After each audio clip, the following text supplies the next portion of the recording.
Assalamualaikum warahmatullahi wabarakatuh. Lalu kemudian Nabi ajarkan dia talbiyah yang benar. Karena kan talbiyah yang benar sesuai kita tahu labbaik Allahumma labbaik labbaik la syarika lak labbaik innal hamda wan ni'mata lakal mulk la syarika lak. Nah ini orang-orang Quraisy tambahkan illa syarikan huwa lak tamliku wa ma malak. Labbaik Allahumma labbaik, ya Allah aku jawab panggilanmu dengan santun. Labbaik la syarika lak labbaik, aku jawab panggilanmu dengan santun, tidak ada sekutu bersamamu. Innal hamda wan ni'mata lak wal mulk, sungai puji-pujian, nikmat dan juga kerajaan hanya milikmu, la syarika lak, tidak ada sekutu bersamamu. Orang Quraisy tambah apa? Illa syarikan huwa lak, kecuali sekutu yang engkau miliki tamliku wa ma malak, engkau miliki ya. Dan apapun yang dia miliki, semua dikuasai olehmu ya Allah. Tapi dia bersyirik, mereka syirik. Tetap ada patung yang mereka jadikan perantara dengan Allah. Maka ini dilarang gitu kan. Waktu Sumama masuk ke Mekah, beliau tawaf disambut oleh orang Mekah. Karena ini suku besar, suku Hanifah di sebelahnya Mekah. Yamama itu dekat dengan Mekah gitu. Dan dia pada saat itu mensuplai, penyuplai pangan, makanan pokoknya orang Mekah itu dari mereka. Waktu tawaf, Sumama baca talbiyah tidak ikutin tambahan orang Quraisy. Maka orang Quraisy bilang, apa kau sudah murtad hai Sumama? Kata Sumama, tidak. Tapi saya sudah masuk Islam. Oh, orang Quraisy langsung pada saat itu panas, mau menawan dia. Dia mengatakan, kalian tawan saya, kalian tahu siapa saya. Kalian tahu bagaimana kekuatan saya. Tapi mereka tetap karena marah ditawan. Sumama kirim utusan informasi ke sukunya, suruh boikot semua makanan yang masuk ke Mekah. Dalam hitungan 2 hari, makanan mereka habiskan. Masa dulu tidak ada kulkas, penyimpanan makanan. Jadi makanan itu sudah rusak. 2 hari habis. Mekah kehabisan makanan. Suku Hanifah semua boikot, nggak boleh. Dan apapun suplai makanan orang selain suku mereka juga mau masuk ke Mekah ditahan semua. Maka akhirnya orang-orang Quraisy mengatakan, sudah Sumama maafin kami akan lepaskan kamu segala macam. Sumama karena Muslim dia bilang apa? Saya tidak akan maafkan kalian, tidak akan kembali pangan ini sampai Rasulullah izinkan. Baru masuk Islam ini. Itu luar biasanya kepala suku begini kalau masuk Islam dan dia memang benar Islamnya. Maka akhirnya disampaikanlah pada saat itu kepada Nabi SAW. Nabi SAW bilang lepaskan saja. Maka dilepaskan. Nah ini kedudukan suku Hanifah ini. Kenapa kita datangkan ini teman-teman sekalian? Setelah itu suku Hanifah ini banyak masuk Islam. Bahkan mayoritasnya masuk Islam. Kecuali ada satu orang tidak mau masuk Islam. Namanya Musailamah. Ya. Nanti diberikan julukan Al-Kazzab, pendusta oleh Nabi. Ada alasannya kenapa diberikan julukan. Nanti kita sebutkan sebentar. Saya kembali membaca dulu. Pada saat itu Abu Bakar mengutus pasukan dipimpin oleh Khalid bin Walid untuk ya memberantas kemurtadan Musailamah Al-Kazzab ini, ya, karena dia mengaku sebagai nabi palsu. Kemudian dipimpin pertamanya oleh Ikrimah bin Abi Jahal dan Syurahbil bin Hasanah. Tapi 2 sahabat ini kalah oleh Musailamah Al-Kazzab. Karena jumlah umat Islam cuma belasan ribu pada saat itu, 12-13 ribu. Jumlah mereka itu 40 ribu lebih. Ini suku besar. Nah pada saat itu akhirnya Abu Bakar mengutus ya datang ke sana Khalid bin Walid dan akhirnya mengalahkan benteng tersebut. Tapi saya ingin sampaikan dulu tentang Musailamah Al-Kazzab. Ini tentu tidak ada di dalam buku kita, saya sampaikan tambahan. Kita cerita dulu tentang masalah, ini kan tadi perang Yamama itu terjadi setelah Nabi SAW meninggal ya. Masa pemurtadan tadi saya bilang. Nah awal kisahnya itu di tahun 9 Hijriah. Nah, di tahun 9 Hijriah setelah pembebasan kota Mekah, setelah suku Hawazim dikalahkan di Hunain, perang Hunain, maka suku-suku Arab tadi kan banyak datang masuk Islam. Di antaranya berbondong-bondong dari suku Hanifah ini masuk Islam. Tapi di saat itu si Sumama ini kalau tidak salah sudah meninggal dunia. Maka yang ditokohkan adalah Musailamah. Datanglah Musailamah juga ke Madinah. Kemudian semua sukunya syahadat pada saat itu kecuali dia. Dia sengaja duduk di belakang, di luar tembok masjid. Setelah semua masuk Islam, orang sukunya datang mengatakan, wahai Musailamah, kenapa engkau tidak masuk Islam bersama kami? Dia ucapkan kata-kata yang didengar oleh Nabi. Dia bilang begini, kalau seandainya Muhammad mau memberikan kepemimpinan setelah dia meninggal, aku yang jadi penggantinya, aku mau masuk Islam. Nabi SAW dengar itu. Maka Nabi SAW pada saat itu ya berdiri dan kebetulan beliau pegang satu tongkat kayu kecil. yang biasa beliau pakai untuk ngorek tanah, ya, yang dipakai oleh beliau. Kemudian dia datang kepada Musailamah, dia mengatakan, ya, dengan kata-kata yang masyhur, kata Nabi SAW, demi Allah, bila engkau meminta padaku potongan kayu ini tidak akan aku beli, apalagi menggantikanku sebagai pemimpin muslimin. Lalu kata Nabi SAW, bila engkau memaksakan kehendakmu, tetap kau mengotot untuk bisa menjadi penggantiku atau mengaku sebagai nabi, maka Allah akan membinasakanmu. Demi Allah, aku sangat yakin engkaulah pendusta yang telah diperlihatkan oleh Allah Subhanahu wa taala kepadaku dalam mimpi. Ini kata Nabi SAW kepada Musailamah al-Kadzdzab di tahun 9 Hijriah, gitu kan? Setelah suku Hanifah pergi semua, Musailamah tetap tidak masuk Islam. Para sahabat menanyakan tentang mimpi Nabi SAW, mengatakan, wahai Rasulullah, tadi anda bilang anda mimpi, ya, mimpi apakah itu? Kata Nabi SAW, aku diperlihatkan oleh Allah kalau seluruh kekayaan dunia di tangan umatku. Maksudnya umat Islam akan menyebar di seluruh muka bumi ini. Dan ada 2 gelang emas yang aku tidak sukai, lalu aku meniupnya dan menghilang. Ada 2 gelang emas, aku lihat emas ini bernilai, tapi aku tidak suka, lalu aku tiup lalu menghilang. Kata para sahabat, apa takwilnya ya Rasulullah? Kata Nabi SAW, akan ada 2 tokoh dari Jazirah Arab pendusta yang mengaku sebagai nabi dan akan hilang dari umatku. Maksudnya akan dikalahkan oleh umatku. Jadi sepeninggal Nabi SAW keluarlah, ya, orang-orang yang mengaku sebagai nabi palsu, seperti Al-Aswad al-Unsi di Yaman, tapi ini tidak bertemu sama nabi langsung. Kalau Musailamah ini agak unik. Begitu dia tiba di Yamamah di tahun 9 Hijriah, dia udah berani mengirim surat ke Nabi SAW. Dia mengatakan begini, Sesungguhnya aku juga diutus oleh Allah sebagaimana engkau diutus. Ya. Maka bumi kita bagi 2. Setengah di bawah kekuasaanku dan setengah di bawah kekuasaanmu. Ini Musailamah al-Kadzdzab ini. Ya. Di sini julukan pertama keluar istilah Kadzdzab, pendustanya. Maka Nabi SAW balas dari Muhammad utusan Allah kepada Musailamah al-Kadzdzab. Musailamah pendusta. Sesungguhnya keselamatan bagi orang yang mengikuti wahyu. Selanjutnya, atau amma ba'd, ketahuilah bumi ini milik Allah yang ia berikan kekuasaan di atasnya kepada siapapun yang ia kehendaki, dan pastilah kesudahan yang baik hanya untuk orang-orang yang bertakwa saja. Kemudian setelah itu, ya, meninggallah Nabi SAW. Lupanya Musailamah al-Kadzdzab ini, ya, dia mulai makin nampak, makin terus dia mendakwakan di kaumnya, saya juga nabi loh, gitu. Tapi dia caranya supaya orang tidak menolak dia tidak mengatakan Muhammad itu dusta, enggak. Dia bilang, saya juga mengakui kalau Muhammad itu nabi, tapi kami sama-sama diutus, gitu. Ya, sama-sama, saya juga nabi, maka enggak usah repot-repot belajar ke Madinah dan saya aja. Jadi seperti itu. Ya. Nah subhanallah, ada satu kisah unik nih. Ini kisah unik ini jarang orang ketahui sebenarnya, tapi perlu kita pelajari. Kisah seseorang yang bernama Nahar bin Umfuwa.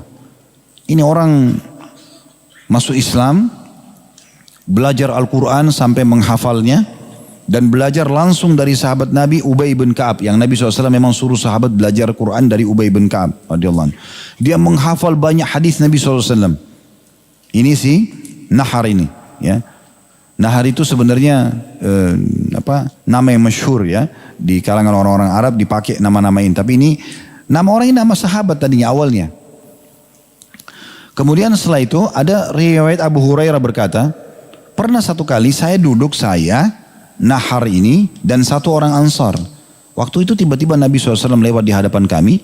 Lalu Nabi SAW berkata, sesungguhnya, ya, ada salah seorang dari kalian bertiga ini nanti yang akan masuk neraka sampai salah satu tulang rusuknya itu sebesar gunung Uhud. Lalu Nabi SAW pergi. Abu Hurairah bilang, ya, pada saat itu saya ketakutan sekali. Karena berjalan waktu, orang Ansar ini ikut perang mati syahid. Tinggal saya sama Nahar berdua. Nahar ini hafal Quran, banyak hafal hadis. Saya ketakutan benar. Tapi saya akhirnya mendapatkan jawabannya pada saat sebelum wafat Nabi SAW. Nabi SAW utus Nahar ini bin Umfuza untuk menjadi da'i di suku Hanifah. Memang mendatangi sukunya Musailamah al-Kadzdzab untuk menjadi da'i di sana. Karena sudah banyak yang masuk Islam di sana. Begitu tiba dan Musailamah tahu, Musailamah langsung temuin sebelum masuk ke sukunya dan negosiasi. Teman-teman sekalian, istiqomah dalam kebenaran ini betul-betul butuh perjuangan juga. Jadi jangan karena kita sudah biasa ikut pengajian, sudah biasa sholat, lalu kita anggap kita nggak mungkin terganggu iman kita. Enggak, bisa setiap saat terganggu. Godaan syaitan tidak pernah berhenti. Ini orang hafal Quran, banyak hafal hadis Nabi SAW sampai menjadi da'inya Nabi. Ini bukan main-main untuk dikirim jadi da'i. Subhanallah, Musailamah cuma bilang begini, wahai Nahar, kalau seandainya kau mengatakan kepada kaumku, kalau aku juga Nabi, sebagaimana Muhammad Nabi, aku akan angkat kau sebagai menteriku nanti, maksudnya orang kepercayaanku tangan kanan, dan juga aku akan berikan kau dari harta. Kebetulan hari ini orang miskin. Maka subhanallah spontan dia mengatakan, baik saya setuju. Hilang semua itu Al-Quran, hilang semua hadis. Padahal ini pendusta ini. Nabi sudah kirim surat dan sahabat sudah dengar ini pendusta. Maka pada saat dia masuk ke suku Hanifah, akhirnya orang-orang itu pada mengatakan, apa yang dikatakan Rasulullah SAW kepada anda? Ajarkan kepada kami. Apa kata Nahar? Sesungguhnya Rasulullah Muhammad memberitahukan kalau Musailamah juga Nabi. Maka belajarlah dari dia, tidak usah dari saya. Gara-gara itu mayoritas suku Hanifah murtad semua. Gara orang ini. Gara Nahar ini. Maka pada saat itulah ya makin menjadi-jadilah kekuatannya si Musailamah. Karena mayoritas sukunya memilih dia. Gitu kan? Toh kalau memang di tempat kita ada Nabi, kenapa kita repot-repot beriman pada Nabi yang di Madinah? Nah muncullah rasis seperti itu. Ya. Dan akhirnya terjawablah kata Abu Hurairah radhiyallahu anhu, bagaimana ya sabda Nabi SAW berlaku pada Nahar itu. Karena mayoritas suku Hanifah murtad gara-gara dia. Ya. Kemudian juga dia menjadi pendukungnya Musailamah al-Kadzdzab dan nanti dia akan terbunuh di dalam peperangan Yamama ini. Ini gambaran tentang Musailamah al-Kadzdzab. Jadi pasukan muslim waktu itu diutus oleh Abu Bakar kurang lebih jumlahnya 13.000 orang ya. 13.000, ada sebagian ahli sejarah mengatakan 12.000. Dan saking dahsyatnya perang Yamama ini sampai-sampai pada saat itu yang terbunuh mati syahid 1.200 orang. Jadi banyak sekali dari kalangan sahabat. Dari 13.000 meninggal 1.200. Sebenarnya sih tidak besar kalau menjadi jumlah ya, di bawah 10%. Dan terbunuh dari pasukan Musailamah al-Kadzdzab yang tadinya 40.000 orang terbunuh 21.000. Jadi lebih dari setengahnya terbunuh. Kalau dipresentasikan kurang lebih kata penulis nanti kita bacakan itu sekitar 6% saja dari jumlah syuhada dibandingkan korban muslimin dengan korban orang-orang kafir ini. Baik, saya masuk membacakan lagi kembali karena kita sedang bedah buku, maka saya punya keharusan, kewajiban untuk membaca ini supaya sampai semua apa yang penulis inginkan baru kita masuk tambahan-tambahannya. Pasukan pertama yang dipimpin oleh Ikrimah bin Abi Jahal ya, berhasil dikalahkan oleh Musailamah al-Kadzdzab. Begitu juga yang dipimpin oleh Syurahbil bin Hasanah. Sampai akhirnya ya, Abu Bakar mengutus Khalid bin Walid ke sana. Tak kala berada di tempat yang berjarak tempuh semalam dari markas Musailamah, Khalid bin Walid menyerang pecahan pasukan dari Bani Hanifah yang berkekuatan antara 30 sampai 40 prajurit berkuda. Lalu Khalid bin Walid berhasil menawan mereka dan membunuh para pengikut Muja'ah. Muja'ah ini panglima perangnya Musailamah al-Kadzdzab. Sementara Muja'ah dibiarkan hidup dan dijadikan sebagai sandera karena punya kedudukan di suku Hanifah. Lalu pasukan kaum muslimin dan pasukan Musailamah bertemu di Aqraba namanya, di wilayah namanya Aqraba. Peperangan berlangsung sangat sengit sampai-sampai 7 bilah pedang Khalid bin Walid patah semuanya. Jadi saking sengitnya peperangan sampai bisa patah pedang, 7 bilah pedang patah semua. Belum pernah terjadi sebelumnya peperangan yang sesengit ini. Kaum muslimin berhasil dipukul mundur hingga Bani Hanifah berhasil memasuki tenda Khalid. Akan tetapi kaum muslimin kembali menyusun kekuatan dan berperang mati-matian. Saat itu Khalid bin Walid berkata, wahai sekalian manusia, tunjukkanlah diri kalian atau pisahkan dari musuh-musuh kalian agar kita bisa mengetahui sejauh mana kekuatan setiap suku dan dari arah mana kita akan diserang. Akhirnya setelah upaya yang amat keras, kemenangan pun diraih para pendukung penolong agama Allah. Pasukan yang hanya berkekuatan 13.000 personil berhasil mengalahkan pasukan Musailamah yang berkekuatan kurang lebih 40.000 personil atau lebih. Dalam perang Yamamah ini di pihak Bani Hanifah tewas 14.000 orang. Sementara yang terbunuh setelah pengejaran sebanyak 7.000 orang. Jadi 14.000 tambah 7.000 berarti 21.000 orang. Pasukan mereka 40.000 berarti sekitar 50% mereka meninggal semuanya. Jadi peperangan yang sangat luar biasa, korbannya sangat banyak. Sementara yang terbunuh ya, dan Musailamah juga terbunuh di situ. Sedangkan yang terbunuh dari kalangan muslimin gugur 360 orang dari kalangan muhajirin dan ansar, 300 orang muhajirin yang bukan penduduk Madinah, 300 dari kalangan tabi'in dan 500 dari para qari atau pembaca Al-Quran.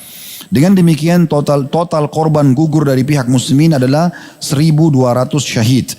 Jika jumlah syuhada kaum muslimin dibandingkan dengan korban tewas kaum musyrikin, maka jumlahnya hanya sekitar 6% saja dari jumlah korban tentara-tentara yang murtad.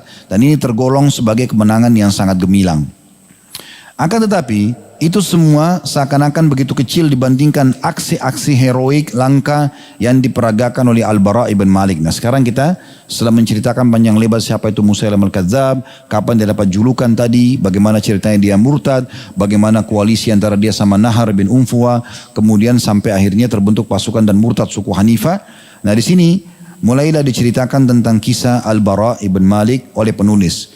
Diriwayatkan dari Anas radhiyallahu anhu, ini saudaranya Al-Bara, sesungguhnya Khalid berkata kepada Al-Bara pada peristiwa perang Yamamah, "Wahai Bara, ayo bangkitlah." Maka ia pun menunggangi kudanya lalu memuji dan menyanjung Allah Subhanahu wa taala. Kemudian berkata, "Wahai penduduk Madinah, hari ini tidak ada lagi Madinah bagi kalian. Yang ada hanya Allah Subhanahu wa taala dan surga." Kemudian ia menyerang dan orang-orang pun ikut menyerang bersamanya. Maka kalahlah pasukan Yamamah dan Al-Bara berhasil menemui Muhkim Al-Yamamah. Ini panglima perang pasukan Musailamah. Lalu ia menebas dan menewaskannya.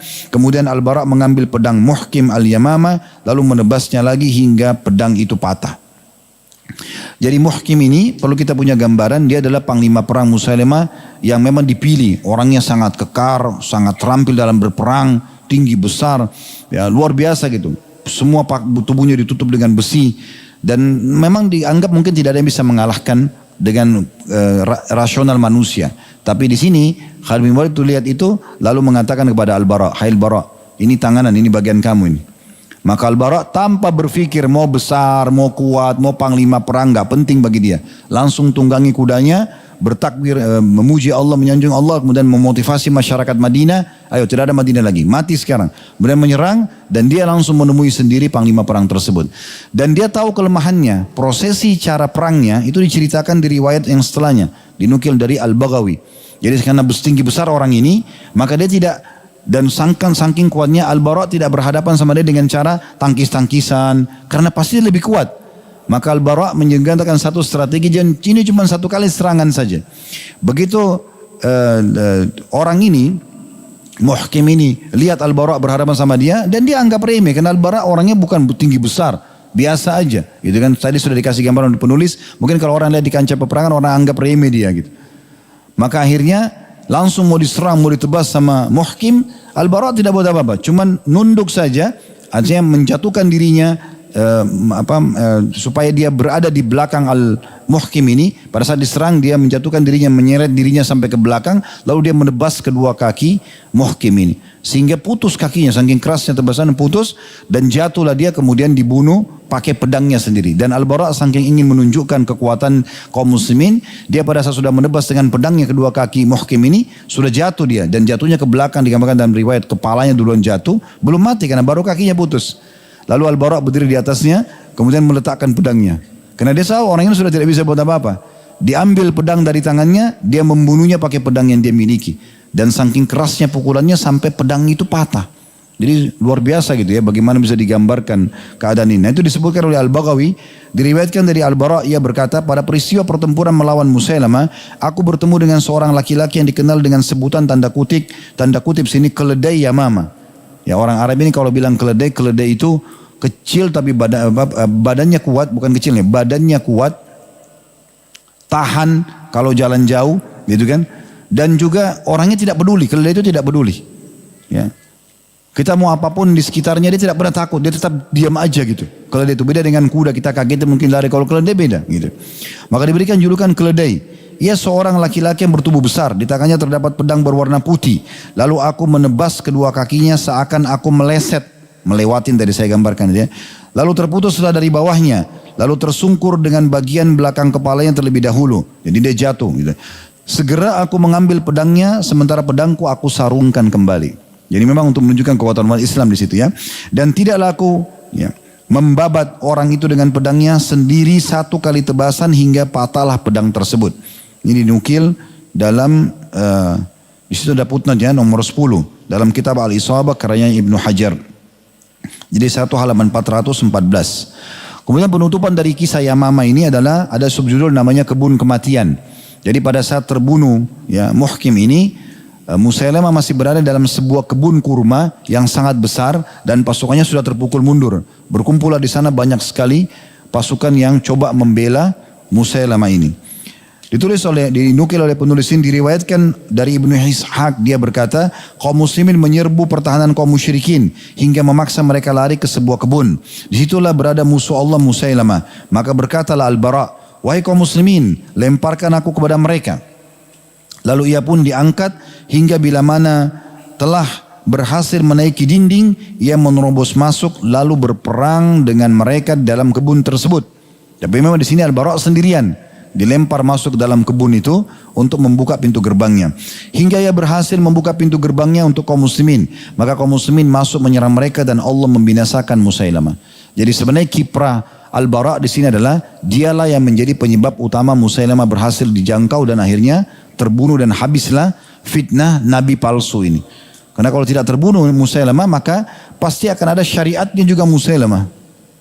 Nah, dia pura-pura jadi Nabi dan pasti semuanya kedustaan. Karena tidak ada turun wahyu kepada dia. Nabi Muhammad SAW adalah Nabi terakhir. Dalam riwayat lain disebutkan bahwa pada peristiwa perang melawan Musailamah al-Kadzab atau sang pembohong, Al-Bara memerintahkan sahabat-sahabatnya agar meletakkannya di atas perisai. Tadi saya gambarkan, jadi semua perisai dikumpul oleh beberapa orang sahabat, jadi kayak satu kesatuan, lalu Al-Bara naik ke atasnya. Kemudian mengangkatnya dengan ujung-ujung tombak mereka, lalu melemparkannya ke sebuah kebun, hingga ia menerobos masuk menghadapi mereka, menekan mereka dan berperang hingga berhasil membuka pintu kebun. Pada hari itu ia mendapatkan sebanyak 83 hingga 89 luka. Karena dia sendirian, 89 luka. Ya, bayangkan kalau kita kena silet saja sedikit, udah sakitnya luar biasa. Ini 89 sabutan pedang, tombak, tapi tidak gentar. Karena memang iman dalam hati yang mendorong dia untuk itu, dan memang tujuannya cari mati. Ya, tapi kalau musuhnya sudah mati dia nggak mungkin bangunkan, ayo bunuh saya, nggak mungkin. Dia cari musuh lain, sehingga banyak sekali luka yang menimpa dia. Oleh karena itu Khalid bin Walid karena luka ini mengistirahatkan Al-Bara selama sebulan untuk mengobati luka-lukanya. Jadi tidak ikut berperang dulu setelah itu. Dan telah tersohor bahwa berita Al-Bara berhasil membunuh 100 kesatria pemberani dalam duel 1 lawan 1 sepanjang pertempuran yang ia ikuti. Sekalipun demikian Al-Bara belum berhasil mendapatkan mati syahid yang dirindukannya bersama setiap denyut jantungnya. Ia ingin memejamkan kedua matanya lalu tidak mendapati dirinya berada dalam temborok burung yang membawanya terbang ke perkemahan para syuhada di bawah naungan Arsyur Rahman. Karena kan orang-orang mati syahid ruhnya ada di temboroknya burung ya, yang berterbangan di sekitar singgasananya Allah. Ya, semoga Allah karunia kita, ini luar biasa. Aminnya loyo bener. Takut mati. Kemudian bertemu dengan Nabi SAW, maksudnya dia mati syahid, kemudian dia bertemu dengan Nabi SAW dan para sahabat di surga dan kekal. Yang di dalamnya terdapat segala sesuatu yang belum pernah dilihat oleh mata dan tidak pernah terdengar oleh telinga dan tidak pernah terbersih dalam hati manusia. Kemudian beliau mengatakan, dinukil juga sebuah subjudul kecil tentang pembicaraan antara Al-Bara dengan saudaranya Anas. Dia pernah mengatakan Al-Bara, aku tidak akan mati di atas ranjangku. Maksudnya, selama Allah kasih aku umur, aku akan selalu di medan perang supaya matinya di sana. Al-Bara radhiyallahu anhu amat yakin bahwa Allah SWT akan menganugerahkan kepadanya mati syahid. Bahkan ia telah mengetahui dari Nabi SAW bahwa ia adalah orang yang doanya mustajab. Dan bahwa jika ia bersumpah dengan nama Allah, niscaya Allah akan mengabulkannya. Oleh karena itu, ia benar-benar merasa tenang. Seluruh jiwanya amat yakin akan mendapatkan rahmat Allah Subhanahu wa taala. Diriwayatkan dari Anas, saudara Al-Bara, bahwasanya ia menemui saudaranya Al-Bara yang sedang bersenandung, menyebutkan syair. Lalu ia berkata, "Engkau bersenandung?" Kata Anas tanya, engkau bersenandung, kata Al-Bara, "Apakah engkau khawatir aku mati di atas ranjangku? Sementara aku telah membunuh 99 jiwa kaum musyrikin dengan berduel satu lawan satu. Belum lagi yang bersama-sama kaum muslimin yang sempat aku bunuh." Maksudnya lebih daripada jumlah itu. Dalam riwayat lain, Anas bin Malik mengatakan, "Wahai saudaraku, engkau bersenandung dengan syair padahal Allah SWT telah menggantikannya untukmu dengan Al-Quran." Dan riwayat yang lain juga Anas mengatakan, "Aku menemui Al-Bara yang sedang bersenandung sambil memainkan tali busurnya. Maka aku berkata, sampai kapan ini? Kenapa kamu selalu sibuk dengan busur panah dan senandungnya ini syair untuk motivasi perang gitu." Maka kata dia, "Demi Allah sungguh aku telah membunuh 90 sekian jiwa." Maksudnya di sini bukan karena riya. Dia ingin bilang sama Anas bin Malik, "Tidak usah khawatir. Aku ini jiwaku ini mau mati. Jadi aku senandung sekarang syair ini dan sambil memperbaiki busur panahku ini bukan untuk omong kosong, tapi untuk memotivasi diriku. Kemudian juga aku akan mati nanti di medan perang." Jadi ini yang dinukil tentang berbicaraan dia sama saudaranya Anas. Ada juga subjudul sini, Al-Bara menyelamatkan saudaranya Anas ibn Malik. Nah ini kita sudah mulai masuk ke kisah tentang peperangan Tustur, ya. Jadi kesatria kita ini masih terus merindukan cita-cita yang tinggi, yaitu mati syahid di jalan Allah SWT hingga tiba saat penaklukan Tustur di negeri Persia. Jadi Yamama sudah selesai, Musailamah al-Kadzdzab sudah terbunuh. Setelah itu ya diperangi lagi Aswad al-Unsi, ini ada kisah sendiri. Kemudian setelah habis semuanya dalam 1 tahun fitnah itu, 1 tahun keduanya Abu Bakar mulai menyusun pasukan untuk ekspansi Islam, mengirim pasukan. Di antaranya beliau sudah bentuk pasukan untuk menyerang, ya, membebaskan Palestina pada saat itu, menyerang negeri Syam. Tapi beliau meninggal pada saat itu, belum berhasil menyelesaikan itu, maka Umar bin Khattab melanjutkan penyerangan tersebut. Nah, di situ ada penyerangan di zaman Umar bin Khattab ini terjadi, ya, setelah meninggal Abu Bakar tahun 13, Umar bin Khattab menyusun pasukan kecil-kecil semuanya menyisir rata Jazirah Arab, menyempurnakan kemenangan. Kemudian tahun 15 beliau mulai mengutus pasukan untuk melanjutkan misinya Abu Bakar menaklukkan negeri Syam, utara Jazirah Arab. Dan itu berhasil, dipimpin oleh Khalid bin Walid dan Abu Ubaidah bin Jarrah. Kemudian tahun 16 beliau mengutus pasukan, ya, itu untuk menaklukkan Persia. Jadi negeri Syam itu utara Jazirah Arab di bagian atas, ya. Kemudian di daerah timurnya Jazirah Arab itu Persia, Irak, Iran, Afghanistan, ya. Ini wilayah Rusia umumnya. Yang sekarang wilayah Rusia itu adalah Persia. Itu yang besar sekali wilayah kekuasaannya, dan diutuslah Sa'ad bin Abi Waqqas radhiyallahu anhu di tahun 16 Hijriah dengan 30.000 pasukan. Nah, Al-Bara ibn Malik ada dalam pasukan ini. Jadi dia tidak ikut yang negeri Syam, tapi dia ikut ke negeri Persia. Kemudian tahun 20 Hijriah, Umar bin Khattab mengutus Amr bin As yang telah memohon kepada beliau, mengatakan, "Wahai Amir Mukminin, kenapa kita tidak utus pasukan ke Mesir untuk taklukkan Afrika?" Maka diutuslah tahun 20 Hijriah dan berhasil Amr bin As menaklukkan, dan Afrika Utara terbuka pada saat itu, atau wilayah baratnya Jazirah Arab. Jadi timur sudah takluk, kemudian utara takluk, dan juga daerah baratnya takluk, tepatnya Afrika Utara. Mesir terbuka adalah Tunis, Jazair, Maroko. Setelah itu beberapa wilayah Afrika lainnya. Nah, kita sekarang sedang membahas tentang peperangan Persia. Ini ceritanya panjang sekali, ya. Tapi saya ringkaskan saja, ya. Sa'ad bin Waqqas berhasil mengalahkan pasukan dengan 30.000 orang, mengalahkan 250.000 pasukan Persia. 250.000. Jadi ini luar biasa besarnya, ya. Bisa 90%, ya, lebih banyak dari jumlah umat Islam, tapi berhasil mengalahkan. Karena dalam pasukan Muslim itu semuanya berharap mati syahid. Itu simbolnya. Maka kalahlah pasukan ini. Lalu pasukan Persia yang banyak yang kocar-kacir melarikan diri karena wilayah Persia sangat luas pada saat itu. Maka Umar bin Khattab mengatakan kepada pasukannya, kalau kalian sudah menguasai wilayah, udah sebarkan saja Islam di situ, ya. Dan kalau pimpinannya mereka minta perdamaian, tulis perdamaian. Ada satu pimpinan mereka namanya Hurmuzan. Ya, tentu ini kisahnya panjang sekali. Nah, satu waktu insya Allah nanti mungkin Allah mudahnya kita ceritain. Tapi dia ini tulis kesepakatan damai dengan umat Islam supaya jangan terjadi penyerangan, tapi dia berbohong. Dia berbohong saja. Dia susun pasukan, dia khianati lagi akadnya, gitu kan. Kemudian serang lagi umat Islam. Umat Islam lawan lagi, dikalahkan lagi dia. Tulis lagi perdamaian. Begitu terus dia lakukan. Sampai akhirnya dia terpukul mundur di sebuah benteng namanya Tustur. Nah ini wilayah Tustur ini. Makanya kalau sebagian umat Islam yang kadang-kadang memotivasi diri mereka untuk mengenang peperangan Islam, pasti mereka akan mengatakan, dan ingatlah benteng-benteng Tustur. Karena Tustur ini berada di atas gunung, dikelilingi dengan benteng-benteng yang sangat kuat, dan mereka itu punya satu strategi perang yang sangat unik. Ya. Jadi mereka suka siapin cairan-cairan panas, yang mereka buat banyak sekali. Setiap kali orang kalau mendekati benteng mereka, karena mereka tinggi, kalau sudah mulai ada yang manjat, maka disiramin itu. Mereka juga punya besi, yang besi itu sengaja dipanggang, dipanasin gitu, sampai, dan dia seperti kail yang tajam, itu sampai memerah, dan ada rantai yang panjang mereka turunkan ke bawah. Untuk mereka ayun-ayunkan, itu kalau kena ke badan orang melengket badannya. Dan umumnya mati karena panasnya lagi memerah besi itu gitu. Nah pada saat itu, pada saat di benteng Tustur ini, mereka merasa terdesak dan umat Islam sudah banyak yang mau naik benteng, maka mereka turunkan besi-besi itu. Salah satu yang kena besi ini Anas, melekat pada dia. Nah ini disebutkan kisahnya di sini. Bagaimana Al-Bara' menyelamatkan saudaranya. Jadi waktu Anas bin Malik mendekat ingin naik benteng, diturunkan besi itu dan diayunkan oleh beberapa orang. Itu cukup berat. Kalau melengket di tubuh karena dia membara, maka langsung melengket, tidak bisa lepas. Ya. Maka Al-Bara' ibn Azib waktu lihat saudaranya, dia langsung datang dan dia berusaha melepaskan saudaranya dari besi yang sedang melekat itu. Sampai-sampai saking panasnya itu, dan dia tarik terus badan saudaranya sampai lepas. Seluruh daging di tangannya itu hilang, tinggal tulangnya aja. Ya, dengan begitu disebutkan dalam riwayat, dalam perang Tustur, dan di sini nanti dia akan mati syahid tentunya. Nah ini kisahnya disebutkan di halaman 361 ya.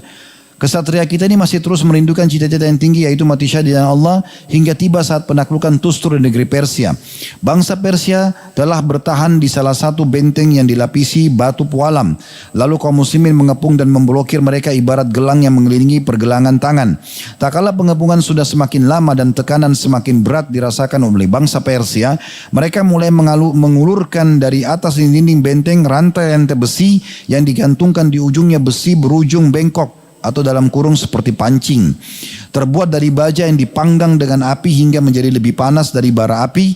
Rantai-rantai itu mengenai jasad kaum muslimin hingga mereka menancap padanya, lalu pasukan musuh menariknya ke atas sehingga yang terkena rantai tersebut pasti mati atau sakarat.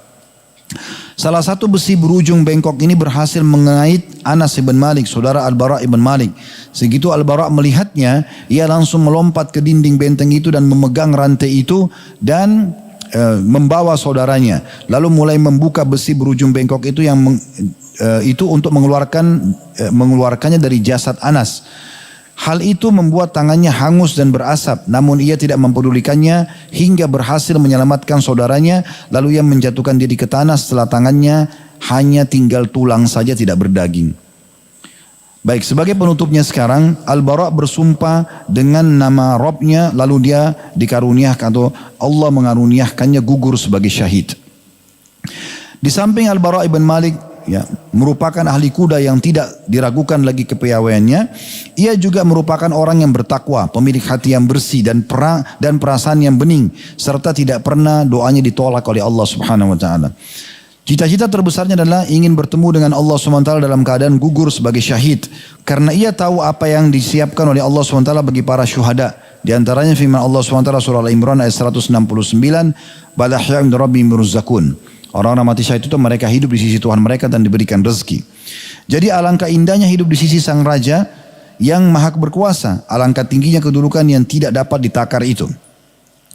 Tak kala perang berlangsung dengan sengit dan musuh berjuang mati-matian, sementara hati naik menyesat sampai ke tenggorokan. Ini kata penulis ya. Berkatalah sebagian kaum muslimin kepada Al-Bara', wahai Al-Bara', sesungguhnya Rasulullah SAW telah mengatakan bahwa andai kata engkau bersumpah dengan nama Allah, pasti dia Allah akan mengabulkan doamu.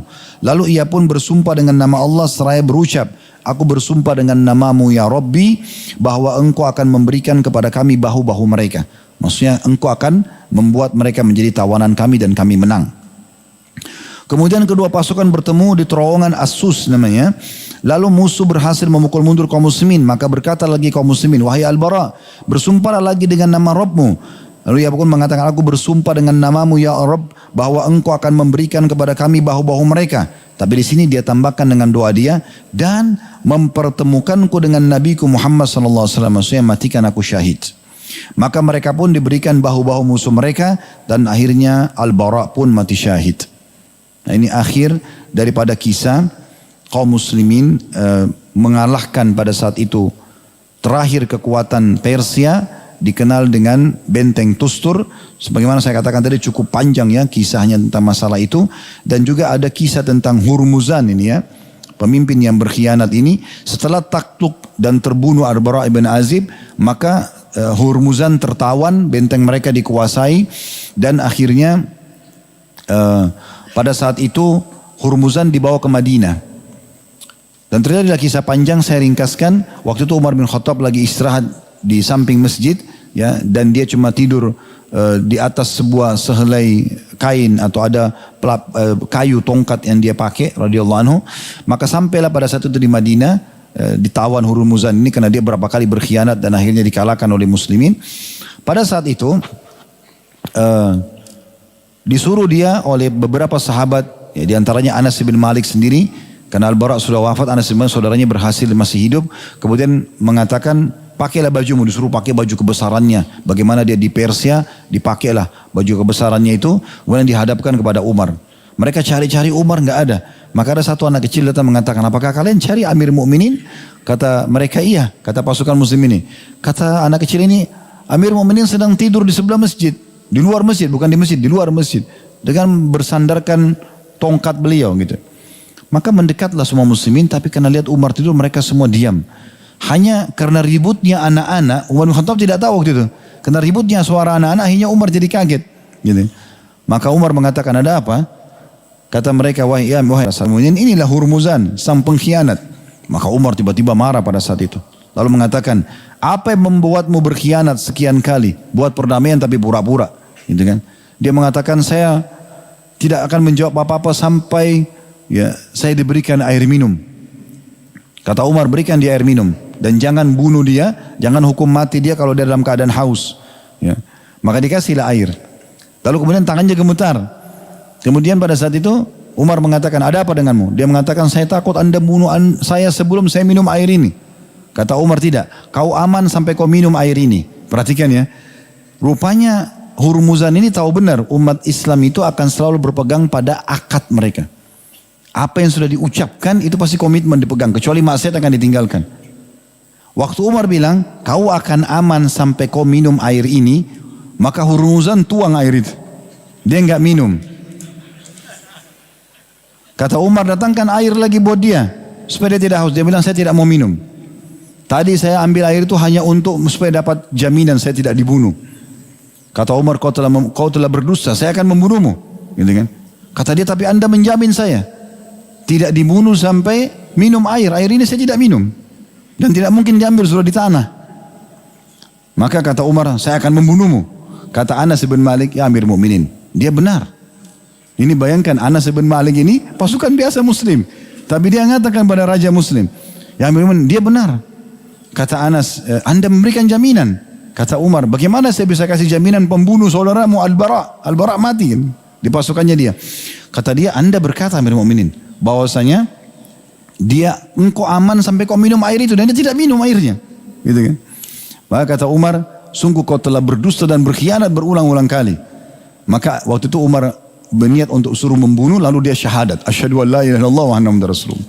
Masuk Islam Hurmuzan gitu. Nah gara-gara dia masuk Islam, akhirnya Umar berbalik. Subhanallah, lihat bagaimana umat Islam bermuamalah. Tadi ini orang membuat emosi luar biasa gitu kan. Tapi karena dia sudah masuk Islam, Umar suruh ambil uang 2000 dirham kasih ke dia. Hidup sebagai seorang muslim akhirnya. Gitu kan. Tapi ini akhir kisah daripada tadi Hurmuzan itu. Baik, sekarang teman-teman sekalian kita akan masuk insya Allah membahas tentang poin-poin garis besar tentang keutamaan tokoh kita ini ya. Ya, jadi yang pertama itu manaqib atau keutamaan sahabat ini. Beliau masuk Islam dari kecil. dan tumbuh di atas keimanan. Ini kelebihan tersendiri. Kadang-kadang ada sahabat yang masuk Islam sudah tua, ya, tapi ini masih kecil memang sudah masuk Islam, dan pada saat masuk Islam pendidikannya benar, langsung kepada keimanan yang benar, apalagi di tangan ibunya yang mulia, ya, Ummu Sulaim atau Rumaisah radhiyallahu anha. Kemudian yang kedua, beliau menghadiri semua peperangan bersama Nabi SAW kecuali Badr. Ini juga keutamaan tersendiri. Kemudian yang ketiga, beliau menghadiri Baiat Ridwan. Tadi kesepakatan janji setia untuk memerangi Quraisy kalau Utsman bin Affan tidak kembali di wilayah Hudaybiyah. Yang keempat, doanya dan sumpahnya diterima oleh Allah SWT atau mustajab doa. Yang kelima, orang yang sangat pemberani, membela kebenaran dan ahli berperang serta menunggangi kuda. Bahkan beliau berhasil membunuh 100 orang duel berdua. Itu yang kelima. Jadi zu syaja'ah, orang yang betul-betul pemberani gitu, ya. Tapi pada kebenaran, ya. Yang keenam, beliau selalu merindukan mati syahid dan akhirnya dikaruniai mati syahid itu. Tapi di sini ada saya pisahkan, ya. Keutamaan sendiri mengharapkan mati syahid ini keutamaan sendiri. Itu yang keenam. Nanti ada poin ke-9, dia terbunuh mati syahid. Kenapa saya pisahkan? Karena mengharapkan mati syahid sebuah ibadah sendiri. Terbunuh mati syahid itu sebuah keutamaan tersendiri. Ya. Kalau kita sekarang begini, alhamdulillah aman, tentram, tidak ada apa-apa. Apakah boleh kita berharap mati syahid? Boleh kita berharap mati syahid. Bahkan kata Nabi SAW dalam hadis sahih, man talaba syahadata bisidq, ballagahullahu manazil syuhada wa in mata ala firash. Siapa yang niat ingin mati syahid, tutur jujur dari hatinya, maka dia akan diberikan kedudukan orang mati syahid nanti di akhirat. Maksudnya derajat di surga, walaupun dia mati di atas ranjangnya. Berarti kan berharap mati syahid ini sebuah ibadah sendiri. Walaupun kita tidak mati syahid gitu. Ya. Kemudian itu yang keenam, ya. Jadi selalu merindukan mati syahid ini keutamaan sendiri. Yang ketujuh, dia ikut dalam peperangan memerangi orang-orang murtad. Termasuk Musailamah Al-Kazzab gitu. Kemudian yang kedelapan, ikut dalam pembebasan wilayah Tustur di Persia yang merupakan benteng terakhir, ya, orang-orang Persia pada saat itu. Walaupun wilayah Persia masih luas waktu itu, ya. Dan perlu saya tambahkan informasi, waktu Hurmuzan masuk Islam tadi, maka Umar bin Khattab kumpulin sahabat-sahabat waktu itu, diantaranya Al-Ahnaf dan beberapa yang Anas bin Malik yang lainnya, bertanya, kenapa masih sering terjadi pengkhianatan di wilayah Persia? Maka Ahnaf radhiyallahu anhu mengatakan, wahai Amir Mukminin, Anda melarang kami menyempurnakan pembebasan wilayah Persia. Anda bilang kalau sudah bebasin ini ya sudah, didik Islam, nanti aja lagi baru ekspansi. Akhirnya kerajaan mereka masih ada pada saat itu. Kekuatan mereka masih ada. Kita tidak tuntaskan. Kalau kita tuntaskan dulu semua, baru kemudian kita mengajarkan mereka, ya, Islam, itu mungkin lebih tepat. Maka Umar merenung sebentar lalu mengatakan benar. Setelah itu seluruh pasukan umat Islam disuruh menyeluruh, ya, menyebar di seluruh wilayah Persia untuk menaklukkan. Nah, ini kisah terakhirnya masalah itu. Kemudian yang ke-9 terakhir, dia terbunuh mati syahid. Dia terbunuh mati syahid radhiyallahu anhu. Baik, kita sekarang masuk ke penutupan bahasan kita, dan ini yang selalu menjadi hal yang terpenting yang kita harus pelajari, yaitu ad-durus wal ibar, pelajaran-pelajaran yang bisa kita ambil. Yang pertama, tentang pentingnya, ya, mempelajari Islam dan memasukkan keimanan kepada anak-anak dari masa kecil, ya, dari masa kecil. Ini penting sekali. Makanya saya bilang kan, biasakan hiburannya anak-anak itu adalah pengajian, ya. Biasakan selalu membacakan kepada mereka kisah para sahabat, kisah para nabi-nabi mulai, kemudian kisah para sahabat, kisah sahabiat, ya. Dan selalu kalau larang sesuatu, bahasakan Allah yang larang, Rasulullah SAW larang. Jadi mereka itu bukan takut sama kita, tapi takut kepada Allah SWT, dan memang itu yang harus ditanamkan dari kecil, ya. Begitulah para sahabiat Nabi itu yang mulia, mereka mendidik anak-anak mereka. Saya pernah ceritakan kemarin kan bagaimana waktu di hari Rabu kita sempat singgung tentang bagaimana Zubair bin Awam terdidik di tangan seorang wanita mulia, Sofia binti Abdul Muttalib, tante Nabi SAW ini, gitu kan. Zubair sepupunya, Sofia adalah tante Nabi SAW. Itu setiap hari bawa anaknya di tempat gelap, kemudian kalau nangis dibiarin. Orang-orang mengatakan, kenapa anda begitu keras dengan anda? Dia bilang, biar dia jadi pemberani. Ternyata betul. Zubair tumbuh besar. Zubair itu kalau mau berperang, di depan, paling depan pasukan. Begitu takbir paling pertama dia serang musuh.